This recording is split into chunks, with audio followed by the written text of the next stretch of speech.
வணக்கம்.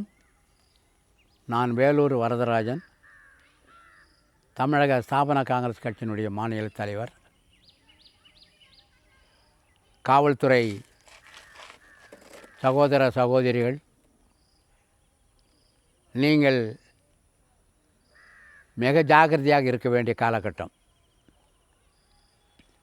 டாக்டர் சுப்புலிசாமி காவல்துறைக்கு ஒரு சங்கம் வேண்டுமென்று உங்கள் காவல்துறையில் இருந்த காவலர்கள் எல்லாம் பலமுறை வந்து சந்திக்கும்போது, காவலர்களை நான் தான் எங்களுடைய பாபநாசம் சிவன் சாலையில் உள்ள மயிலாப்பூரில் உள்ள அலுவலகத்தில் அழைத்து பேச வைத்திருக்கிறேன்.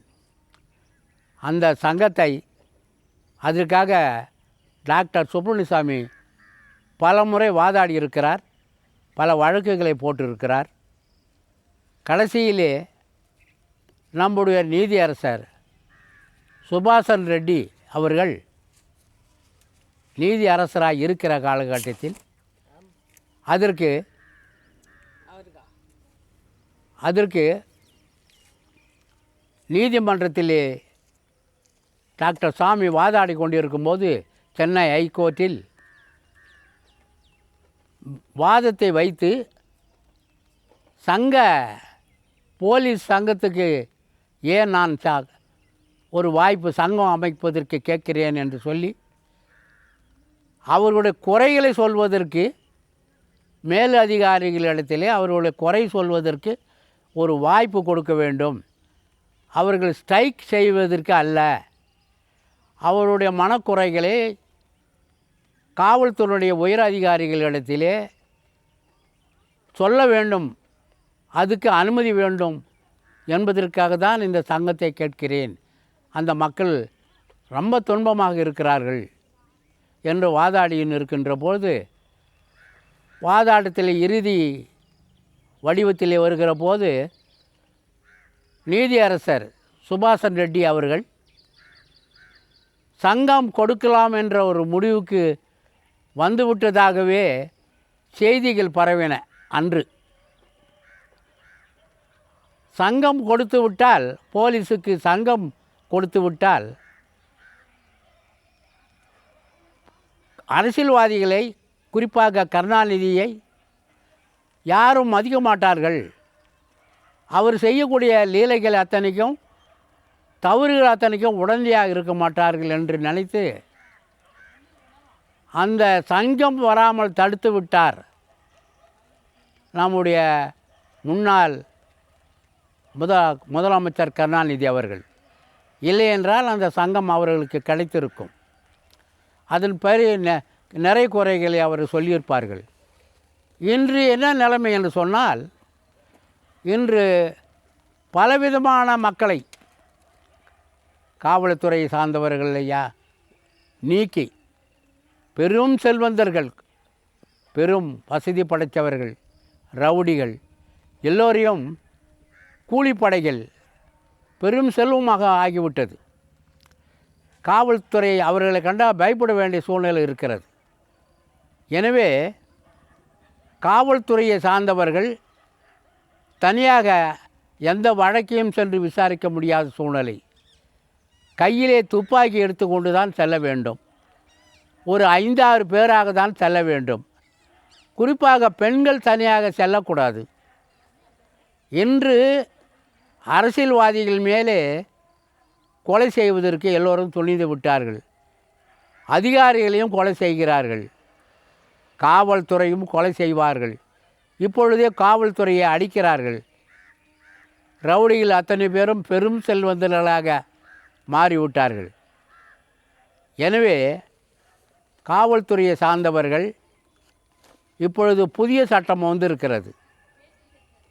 10 லட்சம் ரூபாய் அபராதம், ஆயுள் தண்டனை. அந்த சட்டத்திலே நன்றாக படித்து ஆராய்ந்து, இந்த நாட்டிலே சாராயம், கள்ளச்சாராயம்,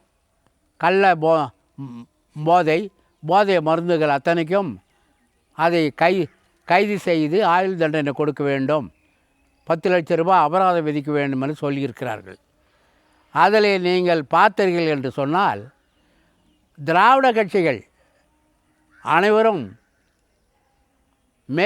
கீழ் மட்டத்திலிருந்து மேல் மட்டம் வரை அவர்கள் தான் நீங்கள் கைது செய்ய வேண்டிய காலகட்டத்தில் வரும். அவர்களை தண்டிக்க வேண்டிய சூழ்நிலை வரும். அவர்கள்தான் 10,00,000 தண்டம் கட்ட வேண்டியது வரும். அவர்கள்தான் ஆயுள் தண்டனை அனுபவிக்க வேண்டியது வரும். ஒரு 6 மாதத்துக்குள் அந்த தண்டனையை நீங்கள் கொடுக்க வேண்டும்.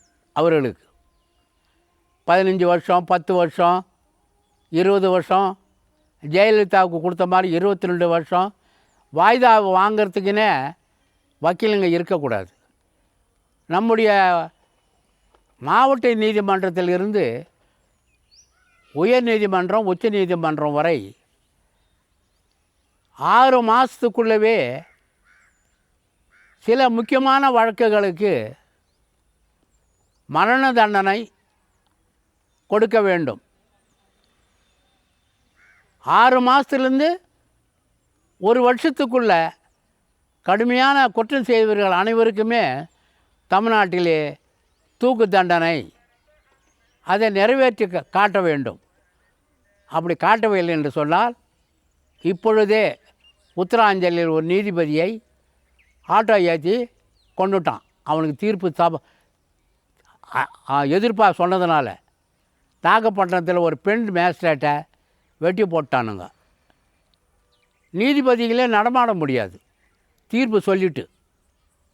காவல்துறை சார்ந்தவர்களும் பெரிய அதிகாரிகள் யாரும் நடமாட முடியாது. இன்று கூட வடக்கு மண்டல ஐஜியாக ஒருவர் வந்திருக்கிறார். நம்முடைய வடக்கு மண்டல ஐஜியாக கண்ணப்பன் இருந்தார். அவர் ஏதாவது காவல் நிலையத்துக்கு மாவட்டம் வாரியாக செல்வதாக இருந்தால் அவரே தன் வீட்டிலிருந்து சாப்பாடு கொண்டு வந்து விடுவார். அவர் வடக்கு மண்டல ஐஜி வருகிறார்கள் ஸ்டேஷனை பார்ப்பதற்கென்று எல்லோருக்கும் விருந்து வைக்கிற மாதிரி ஒரு வசூல் வேட்டை நடக்கும். அதெல்லாம் அவர்கிட்ட நடக்கிறதில்ல. பல அதிகாரிகள் இருக்கிறார்கள். நம்முடைய ரங்கசாமி இருந்திருக்கிறார், ஐஜி மகாதேவன் இருந்திருக்கிறார். எல்லோருமே ஆளுங்கட்சியாக இருந்த ஜெயலலிதா 2004, 2005, 2006 ஒரு 8000 காவல்துறைக்கு எடுத்தது.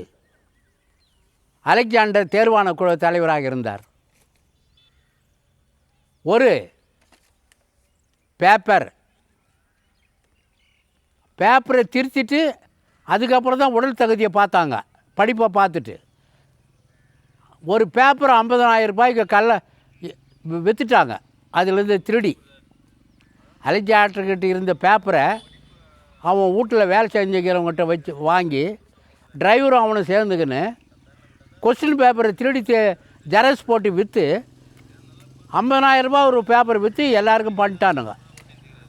குறிப்பாக மதுரை மாவட்டத்தில் அந்த நேரத்தில் மதுரை மாவட்டத்தில் மட்டும் 1000 பேர் 8000 பேரில் தேர்வு செய்யப்பட்டு இருக்கிறார்கள். துக்கலையில் கூட அதுக்கு ஆச்சரியம் தெரிவித்த ஒரு செய்தி வந்தது. 1993 வைகுந்த ஐஏஎஸ் அவர் 12,000 பேர் எடுத்தார்.